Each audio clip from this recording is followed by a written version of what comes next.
much. It's nice to be back in the UK. I've just come back from America, everyone. Yeah, I was over there hosting the World Tea Drinking Competition. Yeah, and I'll let you know in on a secret, the winner was a Native American lady, right? She's an Indian squaw called Lion Cow, and she was, and she drunk in 2 hours 6,000 cups of tea. I know, that's amazing. It's brilliant, and she won the competition. That's fantastic. But some tragedy has struck, unfortunately, everybody, as this morning she was found dead in her own teepee. But what? It's tragic, isn't it? And I know what you're thinking. You're looking up here and looking at me and thinking, look at that. It's like an oversized Kit Kat. I know, I'm sorry. Those people at Pelican have got a hell of a sales pitch, haven't they? And I tell you, they have, haven't they? If you're looking at a suit, honestly, I do look like a big Kit Kat. Hello, darling, right? How do you fancy I'm wrapping a 4-finger treat? Hey, no, anyway, it's... Oh, but ladies and gentlemen, if any of you are thinking to drink lots of tea, or like me, last night, I had lots to drink here last night, and ladies and gentlemen, don't drink too much. Honestly, I woke up this morning with such an awful woman, and... honestly, she was hideous, and she had cross eyes, and it was terrible. Apparently, she was seeing me on the side. Yeah, and I've had no luck with the girlfriends either, everybody. Come on. Yeah. One of my girlfriends, she entered a drinking competition. She entered the Red Bull National Drinking Competition, and she drunk, in half an hour, 375 tins of Red Bull. God, she was so happy about winning the competition. She's all excited, and she fell on the train lines and got run over by a steam train at Bodmin Railway, everyone. Yeah, she was chuffed to bits, though. But... You may as well laugh, mate. I'm staying on. Yeah, all right, and... You think that's bad? I had another girlfriend, everybody, lovely girl from Holland. Yeah, and she worked, right, lovely girl from Holland, worked in an inflatable shoe factory. And we were going out for about 3 weeks until she popped her clogs. But, she's the first girl to go down on me in public. It was great, and, but, yeah. But I've had some good news today, everybody. My mum has just got a new job, everyone. Yeah, she rung me up. She said she got a new job at the bowling centre. I said, 10 pin? She said, no, it's permanent. And I took my grandparents to the bowling alley. Now, my grandparents had never had a go at bowling before. And I had to explain them the rules, that there's like the line and the alley and a gutter either side, 10 pins. You have 2 goes to knock them all over. My granddad went first. He stepped right up and he rolled the ball down and he knocked all 10 pins over. He's excited, but he clearly put his foot right over the line. And my gran, she noticed, she said, you're a foot in front. He said, what did you call me? Yeah. Started around. So I won't be taking them again. And some other news, I'm here obviously, ladies and gentlemen, toting for work today because I've had to give up my day job. Yeah, I used to work in a helium factory, but I had to give it up. I'm not being spoken to in that tone of voice.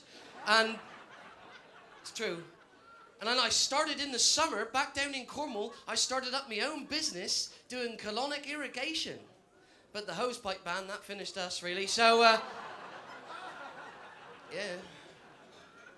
But instead, then I went on holiday, everybody. Now, I like going on holiday. I'm sure everybody here likes going on holiday. But the worst bit about going abroad, even though I love it, is the flying. Now, I'm scared of flying. Anybody scared of flying? Yeah? Work with me, guys. Anybody here just ever seen a plane? Yeah, lovely. Okay.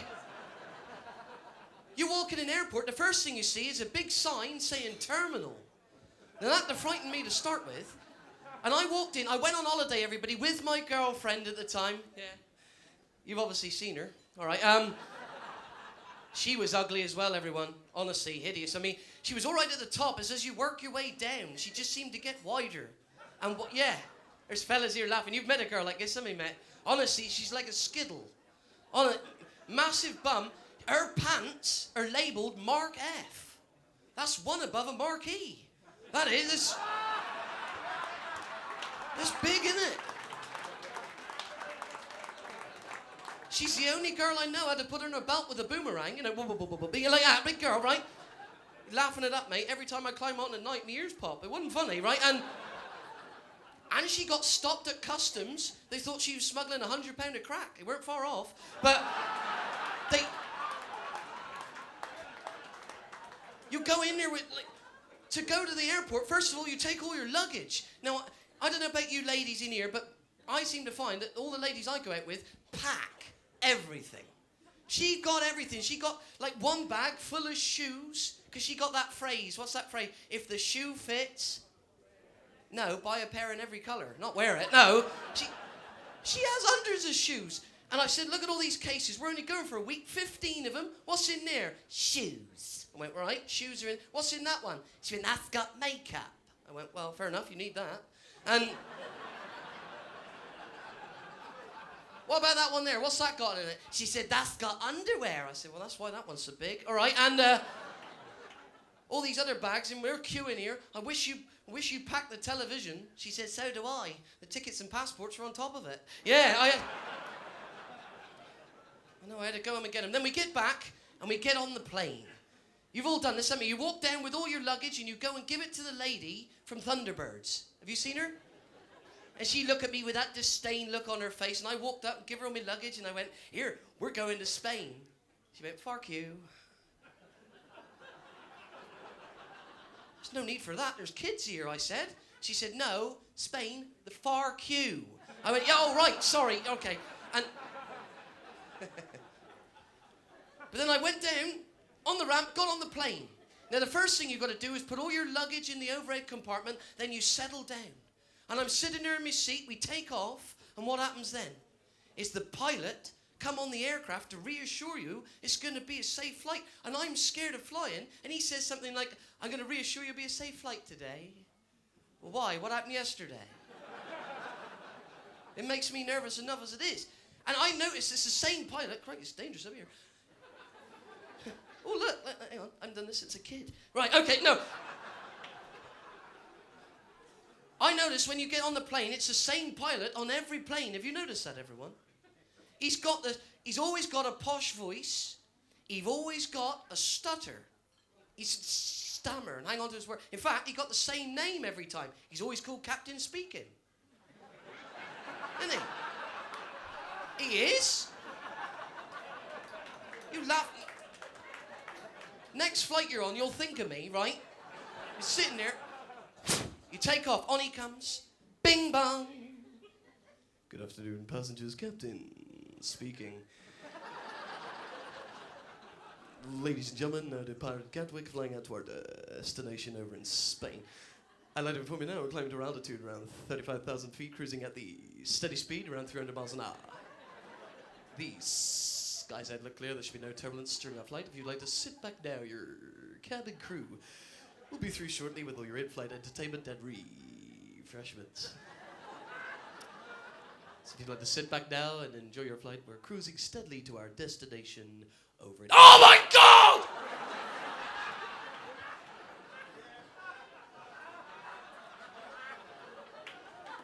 Yeah. Hang on a minute. Nobody laughed on the flight. We're all... Yeah.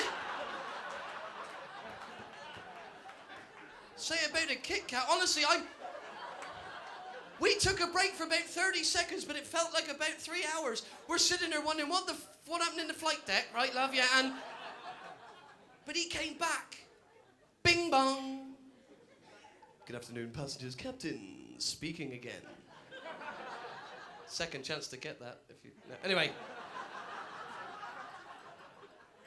He said, ladies and gentlemen, do apologize for my sudden outburst during my announcements, but my co-pilot, he's rather clumsy, and he just spilled a cup of scalding hot coffee all over my lap. Yeah. Then he said, you ought to see the state of the front of my trousers. I said, you ought to see the state of the back of mine, honestly, because they... Yeah. But then... I'm glad we weren't flying upside down, love. It would have run at me collar. Honestly, But we pitched down and landed. So we get off the flight. The first thing you want to do on holiday, everybody, is to go and get a drink. A bit like coming here, isn't it? We want to have a drink. And I went in there and I thought, I'm in Spain. I'll go and get a pint. She can get the luggage, right? Because it's all hers anyway. So off I went to find I went right in this first bar. Now, ladies and gentlemen, a lot of you tonight out there looking up here might look at me and think, he's a bit thick. Stop laughing. You couldn't be wronger. Right? Because... What? I aren't thick. I learnt right proper up school what I need to learn. And I did. And ladies and gentlemen, I learnt to speak many languages. Yeah, I'm multilingual. You could say I'm a cunning linguist. Yeah. No. I can get my tongue around any of them. I'm there, right? So, any language. And I went in this bar in Spain, and I ordered my drink in the man's native language to make him feel at home. It's in perfect Spanglish. I walked up, right, and I went like this. I went, I know what I'm talking about. Pay attention, you'll learn something if you ever go to Spain. I walked in and went, Barmano Pantalagaro, please-o.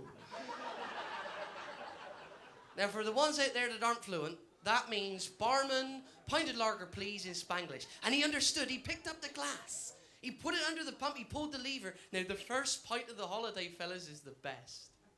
Honestly, he's filling up. It's ice-cold amber nectar, super chilled. Bubbles rising through the glass. Condensation around the outside is climbing.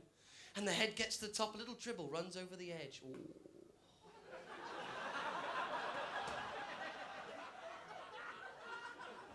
I couldn't wait. I leaned over to grab this drink. As I leaned over the bar like this, something terrible happened, everyone. In this bar in Spain, I'm leaning over the bar, and from nowhere, a bloke, yes, a bloke, he got up and he walked straight up behind me, and with his hand, he grabbed me on my bum. Ah. Well, I didn't do that. He's a bloke, I'm a bloke. I'm not used to that sort of thing. It's not, he went up, he went, I went, oi, what the oh, no. I did it in Spanglish. I went, hero, mate-o, bugger off-o. I said, not like that-o, go on out, and I shoot him off. Shoo-o. As he's walking out the exit, I'm watching him go-o, right? And I'm looking that way, and then another bloke, a different bloke, did exactly the same while I'm looking that way. He blindsided me. I'm looking that way, and he walked straight up, all prepared again, 4 fingers, straight up a chop. I went, here, hang on a minute-o. Leave my ass so alone-o. Yeah. I even sent him home. I said, go-o, homo. Yeah.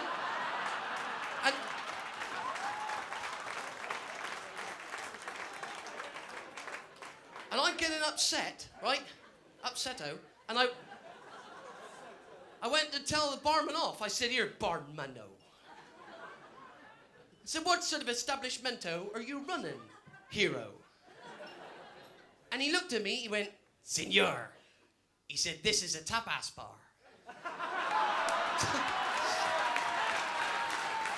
Tapas. Blimey.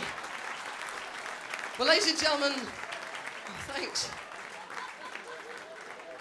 I was gonna do a song, but I haven't got time, everyone, so I'm sorry, I was gonna sing a beautiful song called How Can I Tell You I Love You When I Can't Even Breathe Down Here? But I can't do it now. So, do you know it, boys? Can we? No, all right, I gotta go. Ladies and gentlemen, from me, Jack Glanville, have a fantastic night. Good night, God bless, thank you. Ladies and gentlemen, Jack Glanville. Sing about Jack.